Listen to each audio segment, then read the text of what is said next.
What's up guys, in this video I'm gonna show you how to sign into EA account and servers in Madden NFL 26.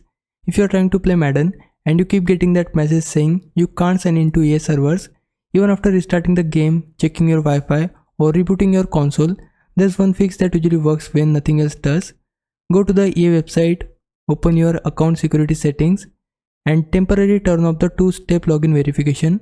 You'll need to verify your account once to disable it.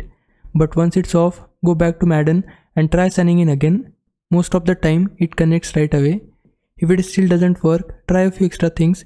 You can switch from your normal Wi-Fi to a mobile hotspot just for the login, cause sometimes the connection itself is the issue. You can also restart your router to refresh the network.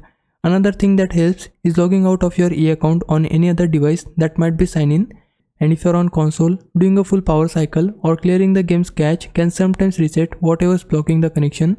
Once the game finally lets you in, make sure you go back and turn two-step verification on again for security. Hope this helped. If it did, please like this video and subscribe my channel. For now, thanks for watching. Bye bye.